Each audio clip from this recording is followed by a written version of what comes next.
This is a quick video showing you how to put stat holidays on a yearly schedule.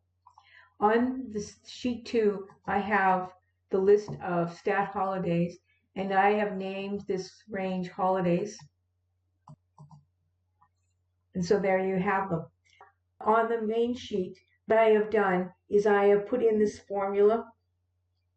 So let's go to the center. First of all, I've done VLOOKUP, and B5 is the date, and holidays is the range that I've just shown you.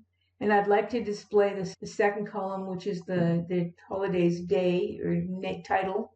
And then I say false, so I have an exact match. And what the IFNA is that if it doesn't match, just leave it blank. And so we have IFNA, VLOOKUP, B5, holidays, 2 for the second column, false for an exact match.